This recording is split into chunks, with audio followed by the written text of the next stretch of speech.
Welcome to Lives in Song, a series from Opera Rara with me, Flora Willson, looking at the lives of composers and other musicians through their music. In this season, we're focused on the man responsible for some of the most popular music in all opera, but whose best-known works have tended to obscure the rest of his output. Giacomo Puccini was born just before Italy itself. He rose to prominence as the career of Giuseppe Verdi was drawing to a close, and he lived to own motor cars, use the telephone, and give the recording industry some of its early hits. In this season, I'm joined by an array of Puccini experts as we delve into Puccini's life and world. And of course, we've got some glorious music for you as well. I'm so glad to have you with us. If you haven't already done so, do remember to hit follow or subscribe to make sure you don't miss any future episodes. And of course, we're on all the major social media platforms as well. So you can follow us there, just search Opera Rara.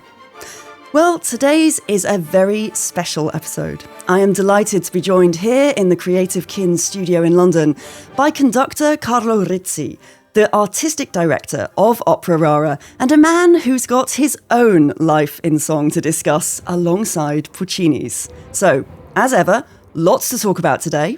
Let's get started.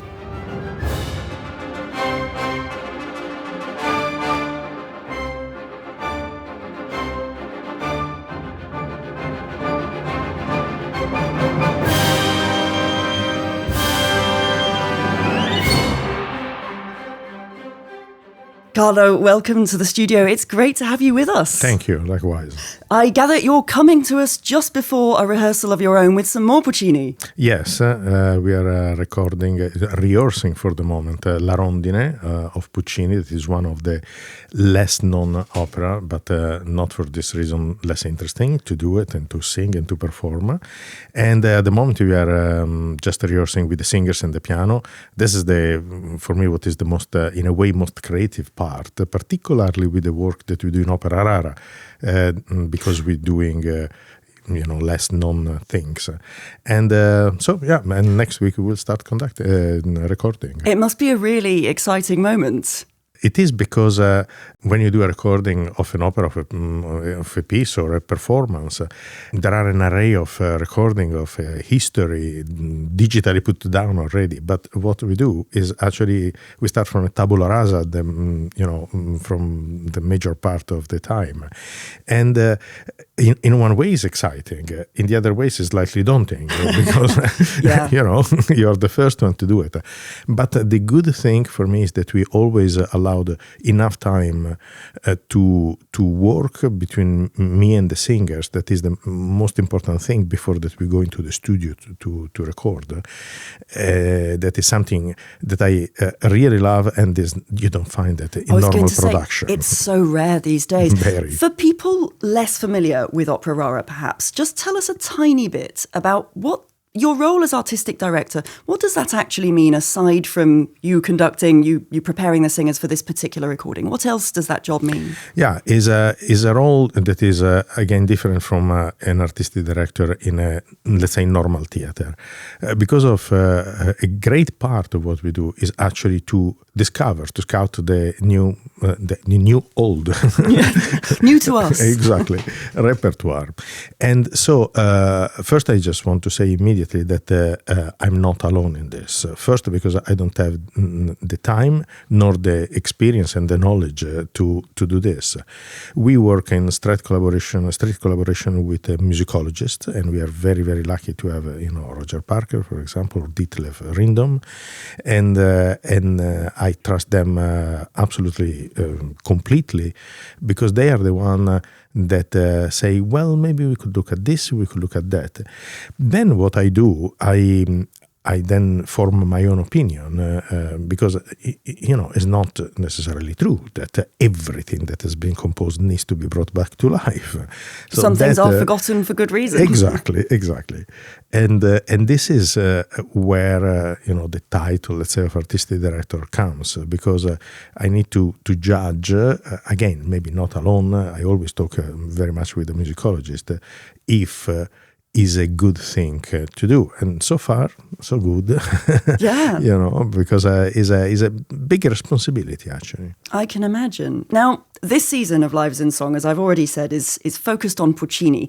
Do you remember your own first encounter with his music, perhaps as a child or when you first heard it? And there are two things that I would like to mention here. This was one when I was really very, very young. I'm talking like 9, 10, probably 11, maybe maximum. And was that I started to do composition very young.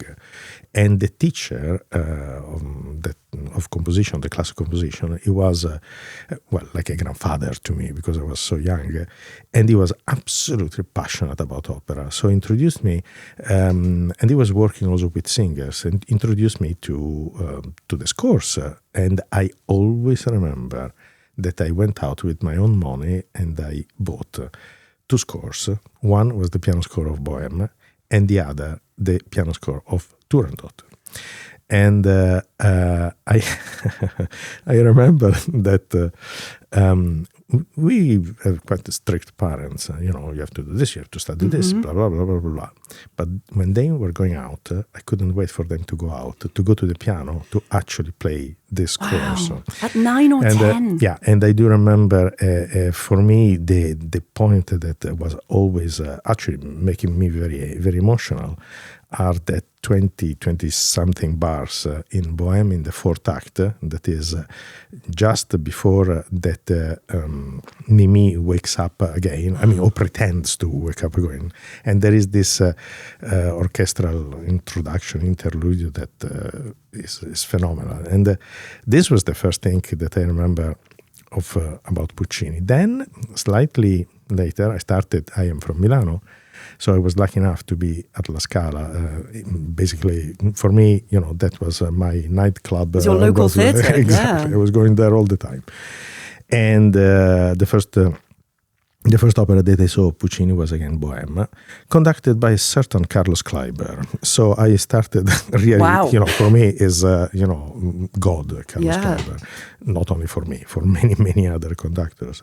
And there was Mirella Freni and Pavarotti and Carreras. It was, and Zeffirelli, of course, the production. And then many years later, of course, I conducted that production when I had my debut at the Metropolitan Opera. So that are the two things. There is another thing, I don't know if you want me to say. This was actually alla Scala in 1976. And so I was 16. And this was the 50th anniversary of Turandot. Of course. And that was a very vigorous night, let's say, because that was the night when Montserrat Caballé should have sung, notice the conditional, the part of Turandot. She always sang Leo. And I remember I was up in the Loggione. In the in the boxes. Yeah, no, in the Loggione. In the gods. With, what you call the gods. And where there were all the people that know everything about opera, past, present, and future. And they were, let's say, doubtful about her performance. This was before the performance. So Zubimeta went out, conducted the first act. As you know, Turandot doesn't appear in the first act. And then in the interval, there was this very, very long interval. And then Zubimeta came out and announced that Miss Caballé could not sing because she was ill. And let's say that the reaction of the Milan public was rather vigorous. They are famous for saying what they think. Yeah, it was very, very interesting night. Goodness me. So that was my first Turandot. That actually I heard without the finale of Alfano, because what they did, they wanted to recreate what happened at the first performance when Toscanini stopped. Okay, because of course for anyone who doesn't know Turandot, this was the opera that Puccini left unfinished when he died in 1924. So there's a conventional ending that is often performed. Like Puccini himself, you studied at the Milan Conservatory. Yes. I realise, as well as being from Milan. what kind of status did Puccini have? I mean, in a sense, it sounds as though you've already begun to answer this question, but was he still held as a kind of a figurehead culturally when you were growing up in Italy? Oh, definitely. And, talking about opera, in Italy, we are very spoiled because in every time of the opera, from the Baroque to the classical, to the Romantic, etc., we had so many composers and good composers. After all, is our main form of music. And Puccini is interesting because there was at a certain point a way to judge Puccini as a sort of slightly simplistic composer, just because he was writing wonderful melodies. Well, number one, there is nothing wrong in writing wonderful melodies. And number two, simplistic composer, really? Have you ever looked at a score of Puccini with the orchestration that is there? I mean... There's an amazing thing that Gustav Mahler said, I don't know whether you've come across this, where he says, these days any idiot can orchestrate to perfection, talking about Tosca and the orchestration there. Oh, really? But it's so rude, because you think, no, I'm sorry, any idiot cannot orchestrate like Puccini. Well, I know another thing. story, I don't know if it's true, that actually Ravel, that was a genius of the orchestration, somebody told to him something not very positive about Puccini, and he went to the piano and played, I don't know which opera, saying, is this really not good? So in this way was different from the other operatic composers because of the tradition, because of the point where he started to compose. Yeah, let's think right back to the start, actually, because Alex Wilson and I, in our previous episode, were discussing Puccini's Capriccio Sinfonico, obviously his graduation piece. You've recorded it. So yes. I wonder, how do you rate his skill at that very early stage in his career? You know, he's still a student, essentially. How would you describe his skill as a composer on the basis of that work? Well, obviously, if I would have written that Capriccio Sinfonico, I could consider myself a really very good composer. I think all of us, yeah. Yeah, but is interesting that actually in basically each one of the orchestral composition that he wrote, then he reused some pieces in later operas. So I think he was quite convinced that it was not too bad. Yeah, before we talk any more about this, let's actually hear some of Puccini in action as a student composer.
Part of Puccini's Capriccio Sinfonico, played by the Welsh National Opera Orchestra, conducted by my guest today, Carlo Rizzi.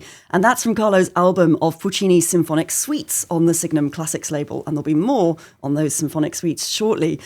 Carlo, as someone who knows La Bohème first and the Capriccio Sinfonico second, as many listeners will, it's so funny hearing that opening which gets lifted, or rather it becomes the opening of La Bohème. It's right from the middle of the Capriccio Sinfonico, and then goes somewhere else. lands into this extraordinary waltz. Completely. So surreal. But this is what I was trying to explain before. Evidently, he thought, that is rather good, so let's use it again.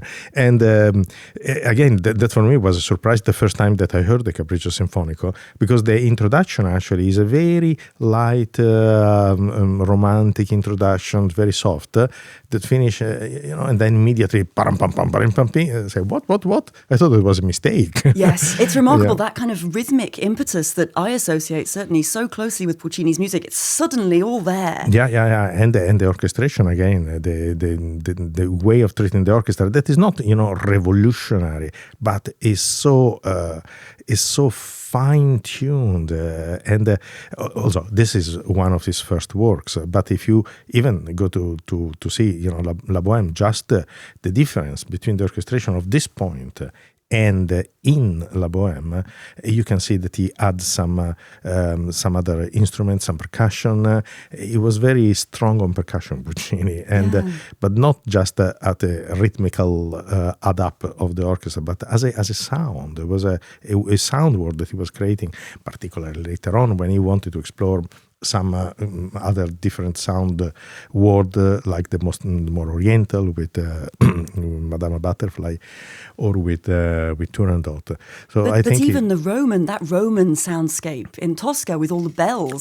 He was so good at atmosphere. That is actually one of the most difficult things to recreate, because on the paper it looks so simple.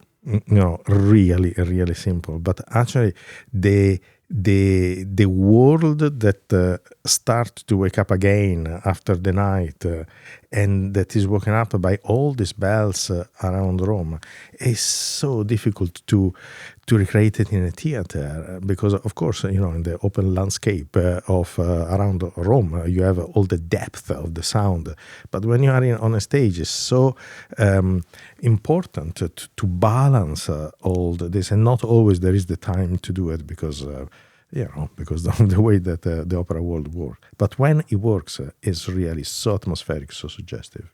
Carlo, my guests and I have talked in previous episodes about the pleasure of listening to Puccini. We all love Puccini. We're on this program for a reason.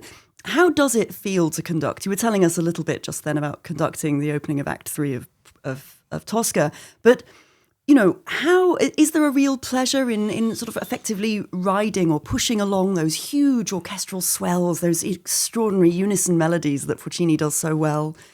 Well, for me, is one of the biggest pleasure that I have as a conductor. I love this composer, but also the job of the conductor in this kind of music is so much important and present, because when you shape a phrase, that is the job of the conductor, and when you have shape a phrase of Puccini, it's completely different if you shape a phrase of Mozart or of Beethoven. I'm not saying that one is better than the other, obviously not, but you need a more input from the conductor in this, not only because you have the stage and the singers, but because Puccini is incredibly particular about what he wants. He's so detailed. You find places in the score where you have 3 piano in an instrument, 7 piano on the trombones, and this was not just a joke. It's because evidently he wanted for the conductor to say, be careful about the balance of the scores, and then there is, of course, the phrasing, the rubato Pucciniano. That flexibility. Exactly. That is so important. And one of the things that is most difficult to achieve is this one, because very often there is the danger to finish in a sort of swamp of rallentando, etc. Things just getting slower and slower. Yeah. That is what I call the syndrome of the last bit of the bar. That 1, 2, 3, and maybe we are going to the next part. And with some singers that are slightly indulgent, let's say, to this can be a problem. But on the other hand, you need to allow this music to flourish, not only for the singer but also for the orchestra. So this is why it's interesting and difficult at the same time. I can well imagine. You've recently been conducting 2 different operas by Puccini at the Met in New York, both Madama Butterfly and Turandot. They were composed 20 years apart, and I wonder, do you think they throw up different challenges for you as a conductor precisely because Puccini's thinking was developing all the time? Oh, yeah, absolutely. And particularly what I was talking about the use of percussion. I mean, when you conduct Turandot, half of the pit, I'm not joking, is full with percussion instruments, and that is in a way is fantastic because you can have so many sounds, so many timbres in with this percussion instrument. But on the other side, you need to tame because they could be a little bit too much. They tend to be loud, yes. And also one thing that for me is very interesting, these 2 operas that you have mentioned. One is much more intimate than the other.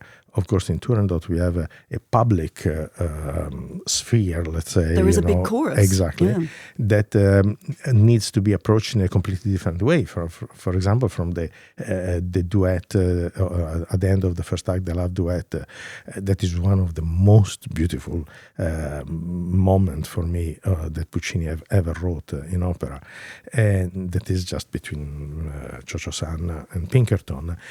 So the approach has to be different. And even the sound has to be different because the sound of an orchestra is like the voice of an actor. It cannot be the same all the time. Well, of course. I wonder, just before we think much more about the orchestra and Puccini's use of it, are there particular things you often find yourself working on with the singers when you are creating a Puccini performance? Yes.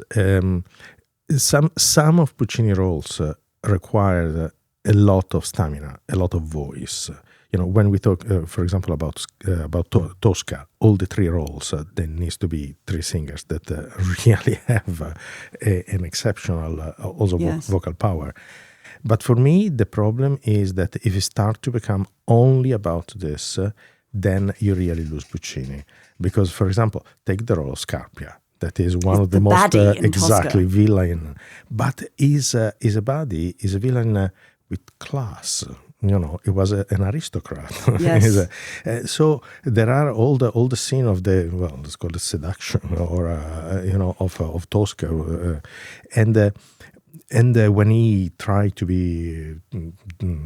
present himself as a fine connoisseur of wines, etc., that require a flexibility in the voice that is in the orchestra. But then this is what you have to also to tell the singer to do it, and it's not easy. It's not easy to change from one moment to the other. I mean, Tosca is screaming her voice out at the moment, and 2 minutes later, literally 2 minutes later, she has to sing one of the most soft and beautiful phrases, Visidarte. Yes. It's difficult. Yeah. Well, I'm delighted to say that my guest for our next episode of Lives in Song is the soprano Emanuela Yaho, who will be sharing her experiences of actually singing Puccini's music. So we'll be returning to some of these ideas then. Carlo, plenty of opera conductors conduct Puccini, of course, but very few choose to arrange his music, I think. Ah, yes. You've recently created 2 symphonic suites, as you've called them, based on music from Tosca and from Madama Butterfly.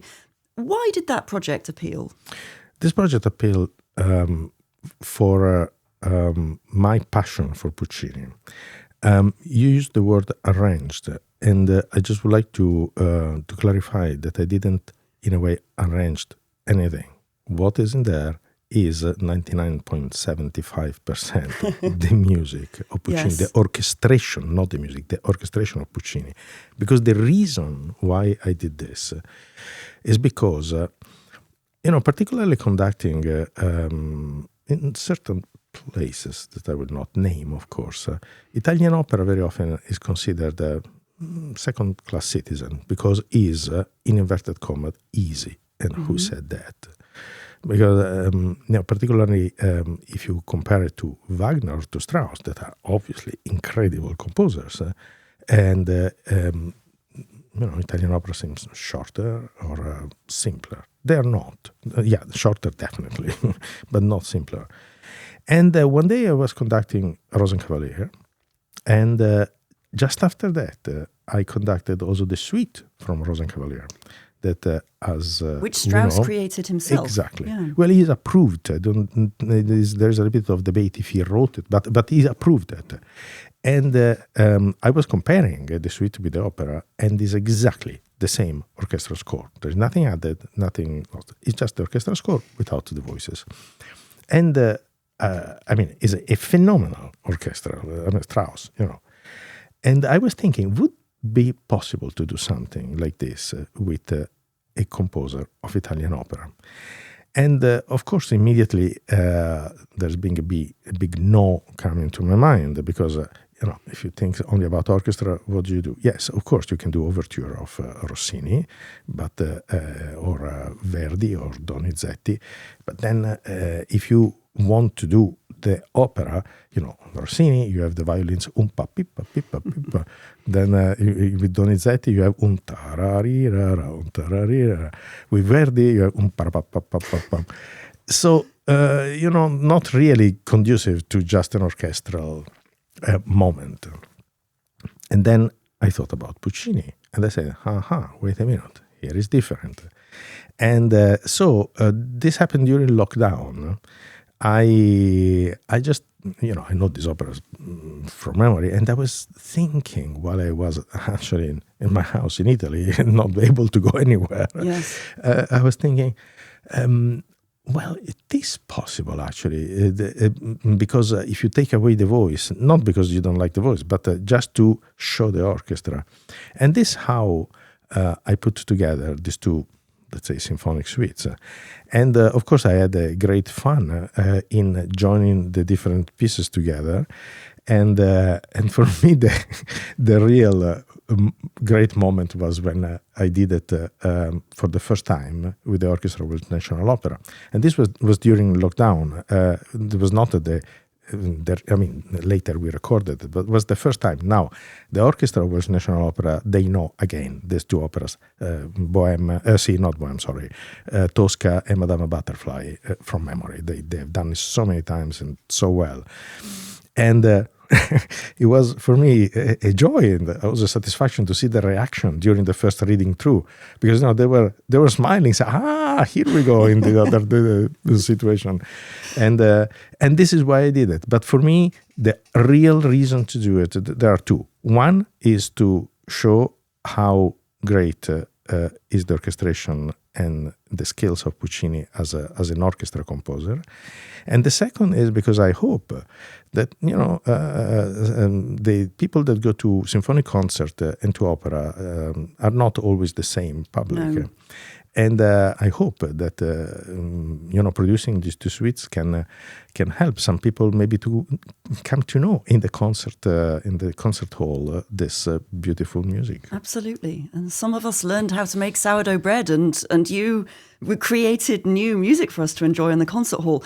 Before we talk any more about this, let's actually hear one of Carlo's symphonic suites, a little extract from this right now.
The opening of the Tosca Symphonic Suite, as imagined by Carlo Rizzi, who we heard conducting the Welsh National Opera Orchestra in their album Out Now from Signum Classics.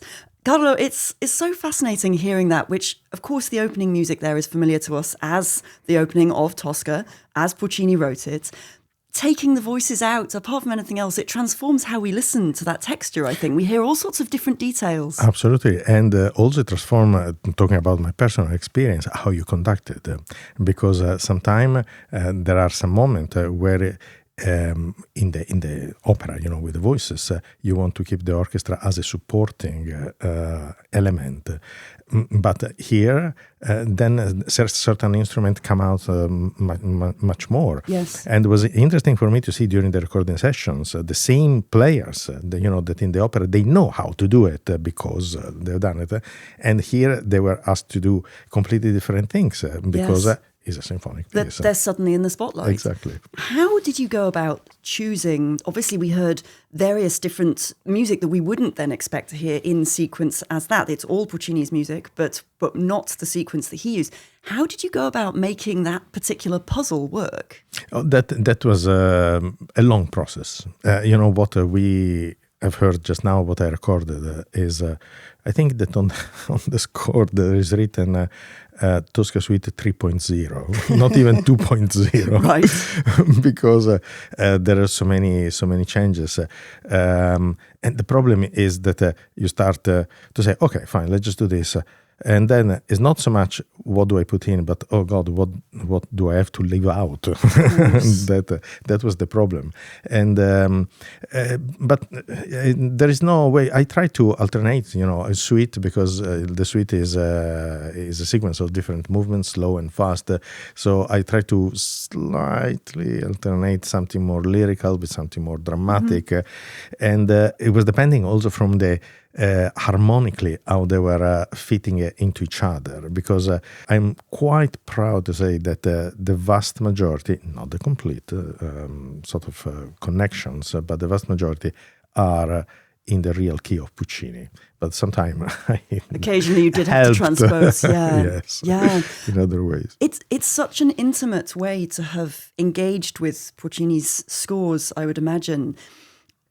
Are there particular hallmarks of how he uses the orchestra that you now feel you've kind of come to see all over again from creating these suites? Well, for me, the thing that he used the strings in a pretty classical way, but for me, the way that where is a real genius is with the woodwinds, with the brass, and with the percussion. The way that he creates a chord. Just putting together the most varied instruments. Generally, in a classical, you have the lower chord with two bassoons and two clarinets, and the higher with the oboes and the flutes, and here is so different. And I would like to quote not about the suite, but for example about the death of Liu, the end, the last piece in Turandot. Exactly, that he wrote in his life. There is this little note, the flat that goes to the natural, and the E flat with the piccolo, and under that there is the bass clarinet that is octaves apart. And this is something that when you studied harmony at the conservatory, you were saying, never do that. That is not good. Well, it is good when Puccini does it. And these kind of things, for me, are really the mark of his genius. It's so interesting. I've always thought that if Puccini had lived to a time when he had access to a mixing desk, he would have had so much fun thinking, because there's something about the way he approaches an orchestra that to me has always seemed a bit like he's sort of treating it like an enormous organ where he can play with thousands of stops and change everything, and that somehow if he'd been able to do that... But this you are right, and this is what, for me, I've been attracted to conducting. I was born, as a pianist, to conducting because I did a lot of chamber music. I really started to learn the different sounds of the different instruments and of the voice, of the human voice. And this is what I think is the great thing of conducting. You have a palette of colors in front of you that you need to organize to make with whom you create the masterpiece that is on the paper. Otherwise, are only dots on the paper. Yes, and well, this for me is the great thing of being a conductor. I'm going to leave you with a very big question indeed, if you don't mind, because we're now more than a century after Puccini's death, and 3 of his operas are in the top 10 most performed operas across the world today, and they are Tosca, La Bohème, and Madama Butterfly. They are constantly in that wedge of most performed operas. Why do you think that is? Why those pieces? What is it that keeps us coming back to them again and again? Because they speak about life. It's very simple in a way and very complicated. I was conducting at the Met once Tosca, and we had at the end of the performance there was a session where there was a lot of YouTubers, content creators, all young people that could have been nearly my grandchildren, and one asked me why you think that opera is still important in this world, and this was the answer that I gave, that talks about life and big things in life, not only about love and passion, but if you think about opera, all the social of Verdi, all the social problems that are in the operas of Verdi, well, what are we living today? And if you think also of the position of the women, I mean, think of the phrase of Violetta in Traviata. So a woman that made a mistake is only cast out from the society. I mean, what is more actual than that in these days? And there are so many things that speak to our human experience through the medium of music. And Puccini had a particularly big gift that has been given to him, that he had, to be able to capture this emotion and put it out on the pentagram with note. And this is why I think these 3 operas are the most performed today. Well, time is almost up in today's episode, but that also means it's Ask Opera Rara o'clock. So, as always, if you'd like to get in touch with us with a query, no matter how large or small, please do email us at ask@opera-rara.com or just use the hashtag AskOperaRara on our social channels. The links are also in the show notes. We do love to hear from you, and we'll get back to every single query, so please do get in touch with us. So, for today, we polled our listeners and followers across our social media channels, and Carlo, I'm glad to say that 80% of our Instagram followers want you to explain to them why it's important for Opera Rara to be recording the final 1921 version of Puccini's La Rondine. This, of course, is the opera that you're about to go off to another rehearsal for. So why does this matter? Thank you for the 80% of the followers, because this is a very important question. So, with Opera Rara, we generally find a non-opera or earlier version of opera. This is the legacy that we want to leave about opera, because we are passionate about that. But La Rondine is different. The version of La Rondine that we are doing is the last version, is the version that Puccini believed in. This is the 3rd version. Now, generally, in the operas that we perform in the repertoire, the version that you perform is the last version, is the one that, the final one. But in La Rondine is different. The version that we generally know, that I have conducted, and many other conductors have conducted, is the 1st version. But clearly Puccini was not happy. It was not because it was an insuccess. It was a very good success. But there was something that he was not happy with. And he made the 2nd version. And the 2nd version also was very short-lived, because he was not happy. He withdrew it, and he wrote this version, the 3rd version, that is actually never been performed as we do it now, with Act 1, 2, and 3 from the 3rd version.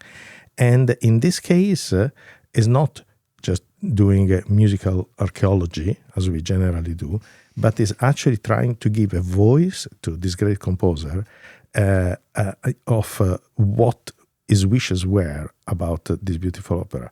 The 3rd version, what we are going to do, is what Puccini wanted, and has not yet been done like this. All right, Carlo has spoken. That is the answer on that one. Meanwhile, and finally, on YouTube, the foibles of social media, our viewers on YouTube, they voted in favour of asking why we think Puccini is important in the history of opera. So just a small question to end on there. I don't know, why do you think Puccini matters? Puccini matters because it's like certain composers that come at the peak of a time. Mozart came at the peak of a classical time. Bach was the same.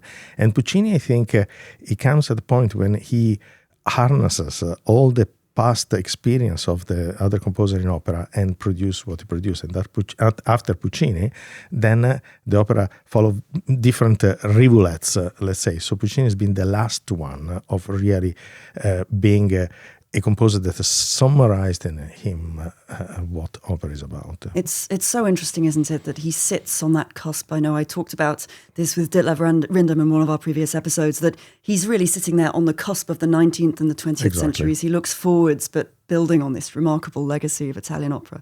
Well, that is it for this episode. Thank you, Carlo, for sharing your expertise, your experience, your life in music today. And thank you, of course, to everyone who's been watching or listening. There are links to all the music featured in today's episode in our show notes on Opera Rara's website. That's opera-rara.com. I'm Flora Willson, and my guest today was Carlo Rizzi. Lives in Song is produced for Opera Rara by Creative Kin. To find out more, visit creativekin.co.uk/song. Special thanks to our producer, Jason Caffrey. This show's executive producer is Zachary Vanderberg. Our audio engineer is Phoebe Murdoch, and our videographer is Robin Barrage. Lives in Song is brought to you by Opera Rara and by the generosity of listeners like you. Opera Rara is all about uncovering and sharing the hidden gems of the operatic world, giving new life to music that deserves to be heard. Your generosity helps us share rare operas and songs with audiences around the world. If you love discovery as much as we do, you can help keep the music alive by visiting opera-rara.com/support and making a donation. Thanks for listening, and see you next time.